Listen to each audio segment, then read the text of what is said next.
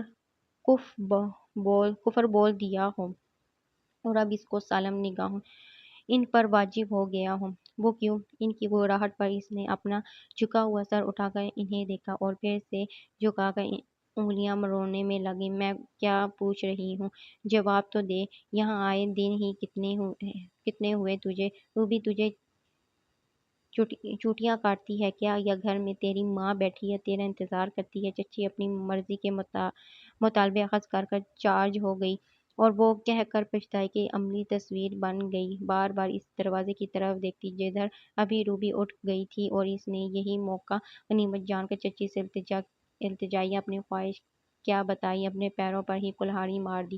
ایسی کوئی بات نہیں ہے چچی، اس نے آہستگی سے کہہ کر چچی کو بریک لگایا۔ وہ کینہ تن نظروں سے اسے دیکھنے لگی۔ ہاں تو پھر کیا اپنے چچا کے ہٹ اٹھ رہے ہیں؟ وہ چچی ہی کیا جو اس کی اتری صورت پر ترس کھا کر نرمی سے پوچھ لے۔ معجزہ ہی ہو جاتا۔ میرے پیپرز نزدیک آ رہے ہیں اور اے لو، اسے چپ ہو جانا پڑا۔ چچی کی دھار ہی خوفزدہ کر دی۔ نہ سیدھی طرح سے کیوں نہیں کہتی میری بچی کے گھر کے کام بھاری پڑ گئے تجھے؟ بی بی یہ بھی مجبوری آئی تو تجھے جیسی نواب زادی کو یہاں ٹھہرنے کے بات کا گناہ لا بیٹھی، ورنہ میری مجال تھی۔ اب میری ماں چچی باقاعدہ ہاتھ باندھ کر ماتھے تک لے گئی۔ جب تک آبدہ نہیں آتی تو برداشت کر لے، احسان مانوں گی؟ پھر بھی یہ کر کے بے شک الیکشن میں کھڑی ہو جانا۔ میں آڑے نہیں آؤں گی۔ اسی دروازے سے روبی بھی نمودار ہوگی۔ وہ اب ماں کے قریب والے صوفے پر بیٹھ کر اسے آنکھیں سپیڑے دیکھ رہی تھی کہ جس کے پاس خود کو ملامت کرنے کے الفاظ بھی نہیں تھے۔ بات کرتی ہے پڑھائی کی، جیسے وزیر اعظم اس نے بننا ہو ملک کا۔ وہی چاند چڑھائے گی جو اس کی ماں اور بہن نے چڑھایا تھا۔ نخوت سے بھرپور لہجے میں چچی نے اس کے پرانے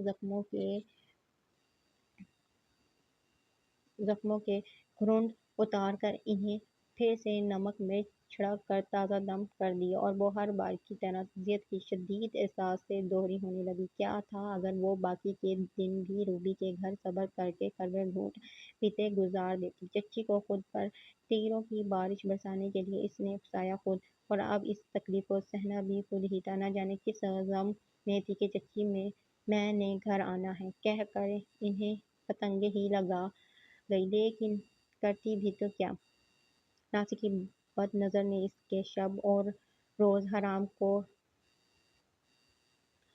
رکھے تھے اپنی تئیں۔ وہ ہر ممکن کوشش کرتی اس کی دعوت گناہ دیتی نظروں سے بچ پانے کی، مگر شیطان اس گھر پر حاوی تھا شاید۔ پوچھیں ذرا اس سے مہارانی کو کتنے آرام سے رکھا ہوا ہے۔ میں نے گھر کے کام بھی اتنے نہیں ہوتے محترمہ، ان سے تھک جائیں ایک سوائے موتی کو سنبھالنے کے۔ اور ناصر تو اٹھتے بیٹھتے نواب زادی کی خیریت پوچھتے ہیں اور روزانہ کچھ نہ کچھ کھانے کے لیے بیکری یا ہوٹل سے لے کر آتے ہیں، اور اس کی مزاج ہی نہیں ملتی۔ بہن مجھے مار والی حرکت اس میں خود سے ہی سرزد ہوئی تھی، سو اب اس پر پشیمان ہونا چہ معنی دار۔ چچی تو شام میں اسے قصیدے سنا کر چلی بھی گئیں۔ روبی رات گئی تک نہ صرف خود اس کی شان میں پٹاخے پھوڑتی رہی، بلکہ شوہر نامزد کو بھی ایک کی 10 لگا کر بتا دی، جو سن کر ناصر نے عجیب تاثرات کے سر سے دیکھا تھا۔ تم شاید بھول گئی ہو، مہمان آتا اپنی مرضی سے ہے اور جاتا میزبان کی مرضی سے ہے، اور ادب میزبانی میں ہم طاق ہیں۔ بڑے ظلمانی انداز سے آنکھوں میں کمینگی سی چبھن کے ساتھ اس نے یہ کہہ کر صفا کی ریڑھ کی ہڈی سرد کر دی تھی۔ وہ صحیح معنوں میں پتھر تیمور کی روٹین یکساں بدل کر رہ گئی۔ راشدہ کے لرزش نے اسے باور کروا دیا تھا کہ راشدہ بہرحال اہمیت کی حامل ہوتی ہے۔ اسے باور کروا دیا تھا کہ رشتے بہرحال اہمیت کے حامل ہوتے ہیں، تعلق کتنے ہی سرد دیواروں کی نظر کیوں نہ ہو ختم نہیں ہوتے، وقت آنے پر اپنے وجود کی اہمیت کی حیثیت بتا دیتے ہیں۔ وہ بھی دلچسپی سے رخ پھیر کر مخصوص راشدہ کی خاطر گھر کا ہو کر رہ گیا تھا، یہاں تک کہ دل کو نئے خوابوں سے روشناس کروانے والی بھی اس عرصے میں کم کم یاد آتی۔ راشدہ بخوبی جانتی تھی کہ تیمور کا یوں زیادہ وقت گھر پر ٹکنا مخصوص اس کی چوکیداری کرنا ہے، ورنہ وہ کوئی ایسا بھی گھر اور گھر والوں کے پیار میں پاگل نہیں تھا۔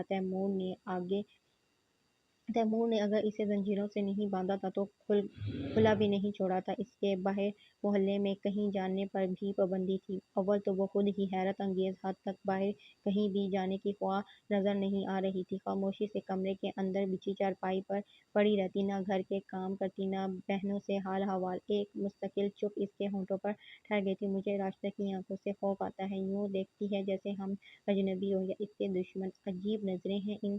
ایک دن رانی نے بوبی سے کہا تو وہ بھی غور کرنے پر مجبور ہوئی، واقعی ایسا ہی تھا۔ راشدہ کی آنکھوں سے بغاوت جھانکتی تھی، بے شک وہ گھر کی ہو کر رہ گئی تھی، لیکن گھر والوں سے کوسوں دور۔ اس میں ابا کی روح چلی گئی ہے، شبو نے راشدہ ازرِ راہ مزاق کہہ دیا تھا۔ راشدہ کے ڈگمگاتے قدموں سے صحیح راہ منتخب کرنے والی اماں بھی اب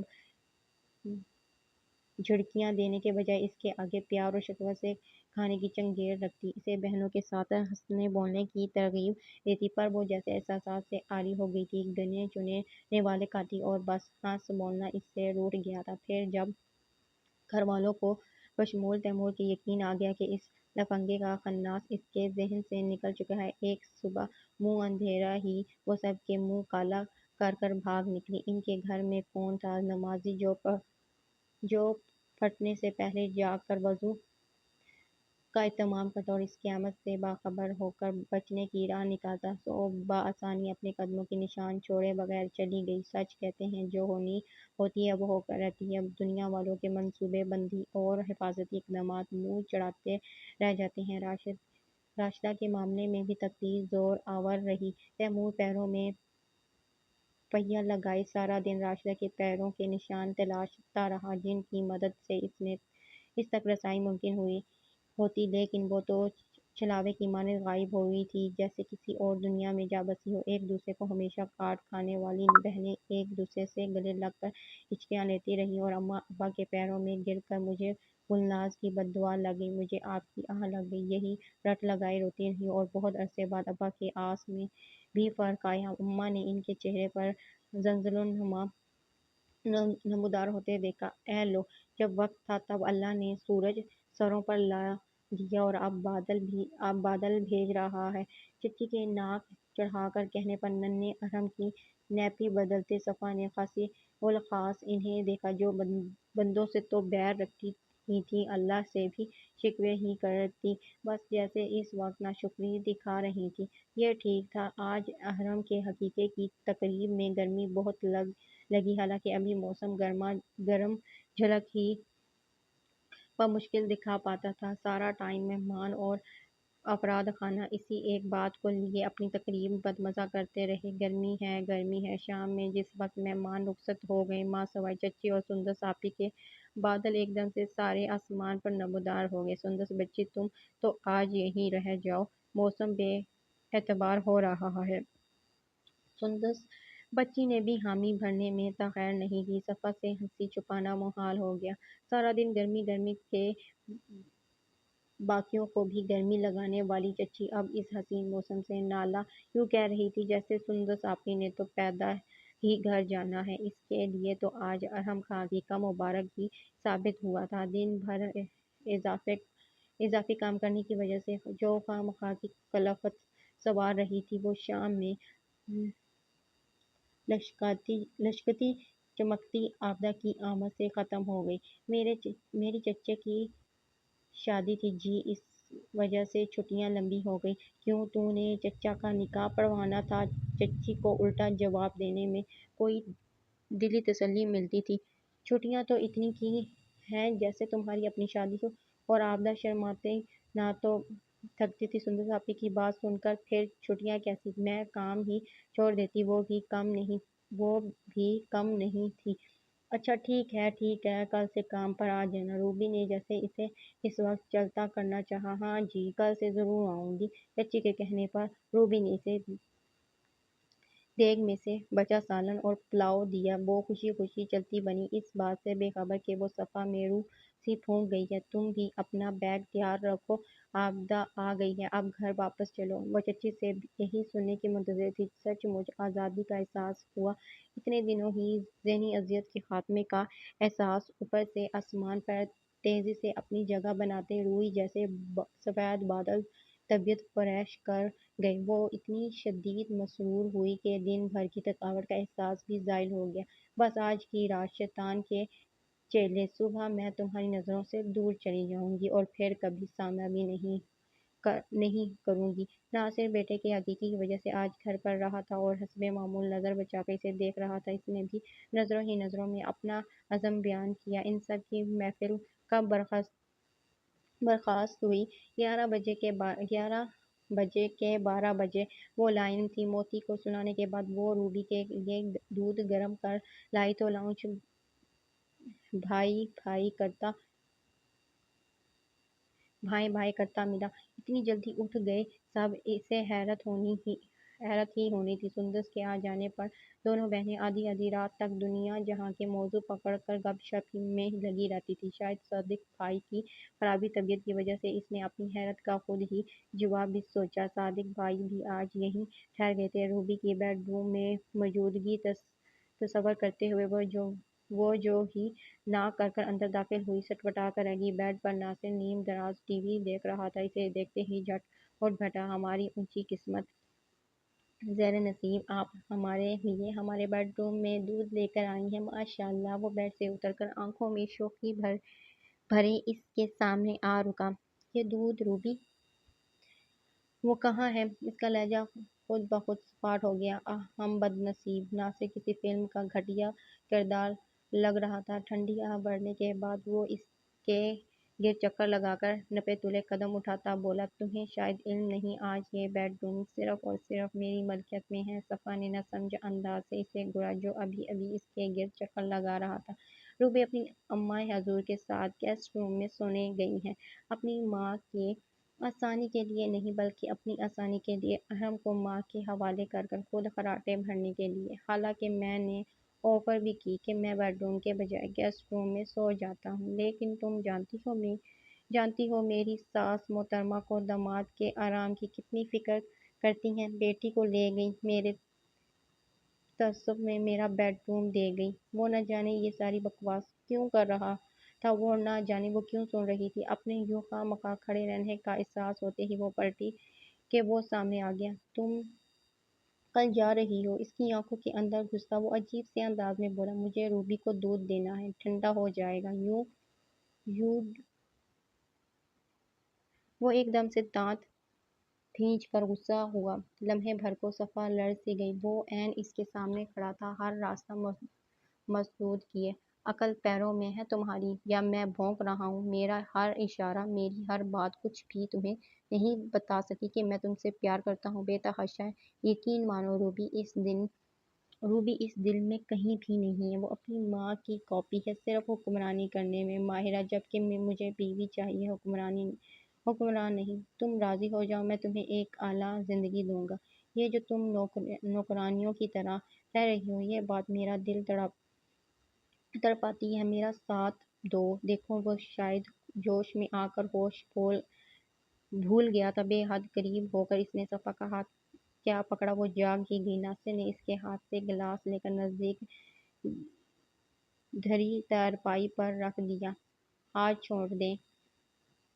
چھوڑیں میرا، میں انتہائی کام کا آدمی ہوں، آزمانے کے لیے آج کی رات کافی ہے۔ ناصر نے اس کی بات کاٹ کر نہایت ہی مدہوش لہجے میں کہا تو صفا کے ہاتھ پیر ٹھنڈے پڑنے لگے۔ پلیز ناصر بھائی، مجھے جانے دیں، نہیں تو میں شور مچا دوں گی۔ اسے احساس ہو گیا تھا کہ مقابل موجود شیطان کے ارادے ناپاک ہیں اور اسے ہر حال خود کو بچانا تھا، سو لہجے کو سخت بنانا پڑا، مگر اثر لینے کے بجائے وہ چسکی لینے کے انداز میں ہنس دیا۔ دو صورتوں میں یہ عزت جائے گی جس کی تم رکھوالی کر رہی ہو، لیکن سب کی بیج داغدار ہونے سے کہیں اچھا ہے تم اس تنہائی میں میری ہو جاؤ، یقین مانو شادی بھی کر لوں گا تم سے۔ اسے گناہ مت سمجھنا، اپنے حسن کا انعام سمجھنا۔ اور بنا سوچے سمجھے اس کا ہاتھ چٹاک سے ناصر کے گال پر نشان چھوڑ گیا۔ مزہ آ گیا۔ ناصر کے تو 14 طبق ہی روشن ہو گئے۔ وہ گال پر ہاتھ رکھے آنکھوں سے قہر چھلکانے لگا۔ یہی قہر صفا کی آنکھوں سے بھی ٹپک رہا تھا۔ وہ انتہائی حقارت اور کراہیت کے ساتھ اسے دیکھ رہی تھی۔ تیری یہ مجال حواسوں میں لوٹنے کی دیر تھی۔ وہ بھیڑیا بنا اس پر ایسے جھپٹا کہ صفا کی چیخ نکل گئی۔ میری پیار سے کہی بات تیری کھوپڑی میں نہیں بیٹھ رہی تو لے زبردستی کا مزہ چکھ۔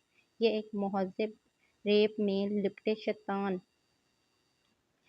صرف انسان کا اصلی روپ تھا۔ صفا نے خود کو چھوانے میں جان ایک کر دی۔ نہیں ناصر بھائی نہیں، پلیز مت کریں، آپ کو اللہ کا واسطہ مجھے چھوڑ دیں۔ میں نے کیا برا کیا ہے آپ کا؟ پلیز، آپ کو آپ کے بچوں کا واسطہ۔ دلیری اور بے خوفی کا کام ہی نہیں تھا۔ اس شیطان کی آنکھیں ہی نہیں دل بھی سیاہی چڑھ گئی تھی۔ وہ گڑگڑانے لگی، بے آواز آنسو بہانے لگی۔ لیکن شیطان کو اللہ کے واسطوں سے کیا قرض؟ وہ اپنے ہاتھوں سے مچھلی کی مانند پھسلتے صفا پر جانوروں کی طرح جھپٹ رہا۔ دیکھو آخری بار وارن کر رہا ہوں، تمیز کی بن جاؤ، تمہیں کوئی نقصان نہیں ہوگا، بلکہ اسے تو میری طرف سے عنایت سمجھو، اپنے حسن کے لیے ایک خراج سمجھو۔ تمہارا حسن میرے چھونے سے سرفراز ہو جائے گا۔ بے وقوف! وہ ہوش سے بیگانہ لگ رہا تھا، یوں جیسے نشے میں ہو۔ اس بار اس کی گرفت اتنی سخت تھی کہ صفا کی مزاحمت کرنے میں جان ہلکان ہوگی۔ یہ ٹھیک نہیں تھا۔ جس عزت کی خاطر وہ ایسے بے توقیر زندگی جیتی رہی، اسی عزت کو اتنی آسانی سے جانے دیتی کبھی نہیں، کبھی بھی نہیں۔ کہیں سے جائے فرار نہ پا کر اس نے اس زور سے ناصر کے بازو پر دانت گاڑے کہ وہ حقیقتاً ٹکراتا ہوا اس سے الگ ہوا۔ سمجھ کیا رہی ہے خود کو؟ میں تمہارا حشر کر دوں ابھی۔ صفا متحاشی سی دروازے کی جانب پلٹنے ہی لگی تھی کہ ان لوگ دروازہ ایک جھٹکے سے کھل گیا۔ اس پر زندگی کا دروازہ بند کرنے کے لیے راشدہ اگلی شام جس ناگفتہ بر حالت کے ساتھ گھر آئی، اسے دیکھتے ہی گھر میں صفِ ماتم سی بچھ گئی۔ ہاؤس فرینڈ یار، گرلز کو پتہ ہونا چاہیے، ایسا نہیں کرنا چاہیے۔ افسوس ہو رہا ہے یہ والے لائنز پڑھ کر۔ منحوس واپس کیوں آئی ہے؟ جہاں گئی تھی منہ کالا کرنے ادھر ہی مر جاتی، اس گھر کا رخ نہ کرتی۔ وہ خالی خالی آنکھوں سے سب کو دیکھتی رہی اور بین سنتی رہی، جو یوں رو رہی تھی جیسے وہ مر گئی ہو۔ اور وہ صحیح ہی تو رو رہی تھی، وہ زندہ بچی ہی کب تھی، مر کر تو آئی تھی۔ جیسے ریشمی ڈور کا سر پکڑ کر باپ کی دہلیز سے قدم باہر نکالا تھا، وہی ڈر گلے کا پھندا بن گیا۔ خوابوں کا گلفام وحشی درندہ نکلا، خود ہی نہیں اور بھی بہت سارے درندوں کو اکٹھا کر لیا اسے لوٹنے کو، اور پھر اسے بیچ کر دام کھڑے کرنے تھے۔ وہ اس کے چنگل سے بھاگ تو آئی، مگر اپنی قیمتی متاع لٹا کر۔ رانی اس پر بل پڑی تھی، مغالطات کا ریلا منہ سے نکالتی تھک نہیں رہی تھی۔ وہ اس کے مار سدھ بدھ کھوئے یوں کھاتی رہی جیسے واقعی ہی مستحق ہو۔ اس کی رانی کے بعد تیمور کی باری آئی۔ اس کے تھپڑوں نے بھی راشدہ کے منہ سے سسکاری تک نہیں نکالی۔ وہ بے جان وجود کے مانند پٹتی رہی، حتیٰ کہ کب سے ٹکر دیکھتے اماں تیمور کے سامنے جا کھڑی ہوئی۔ بس کر دے، بس کر، مر گئی، اب سچ مچ مر گئی۔ ان کی گھٹی گھٹی سسکیاں تیز ہو گئیں۔ تیمور وہیں ایک طرف بچھی چارپائی پر بیٹھ گیا، ہانپنے لگا۔ جو ہوا تھا بہت برا ہوا تھا۔ باہر لوگوں کی زبانوں پر چہمگوئیاں ہوں گی، طعنے ہوں گے، تحقیر ہوگی۔ اسے لگ رہا تھا جیسے وہ اب کبھی کسی کا سامنا نہیں کر پائے گا۔ وہ تو یہ سوچ رہا تھا ابا نہ جانے کیا سوچ کر کھڑے ہوں گے۔ ان کی وجود کی کپکپاہٹ اور ماتھے پر امڑتے پسینہ ان کے دل کی قفس کھول رہا تھا۔ وہ نہیں معلوم کیسے دنیا کا سامنا کرنے کے لیے مغرب سے ذرا پہلے باہر چلے گئے۔ اس وقت ایک نئے ناقابل بیان دکھ سے آشنا ہوئے۔ وہ سارے نفوس اپنے آپ میں اتنے گم تھے کہ ان کی طرف متوجہ ہی نہیں ہوئے۔ راشدہ گٹھری بنی وہیں سین میں بے ہوش ہو گئی تھی۔ دروازہ کھول کر روبی اندر کیا داخل ہوئی۔ صفا کو اللہ کی طرف سے بھیجی غیبی مدد محسوس ہوئی۔ وہ ہچکیاں لیتے اس کی طرف دوڑی۔ مجھے بچا لو روبی باجی، مجھے بچا لو۔ وہ پوری کی پوری لرز رہی تھی، پسینہ پسینہ اس کا سرخ چہرہ، آنکھوں سے ٹپکتی وحشت، اور دوپٹے سے بے نیاز سر ایک تو عطر سے گونجتی اس کی ہچکیاں اور خوفزدہ انداز پر بیتی قیامت کی گھڑی کی داستان۔ اگلے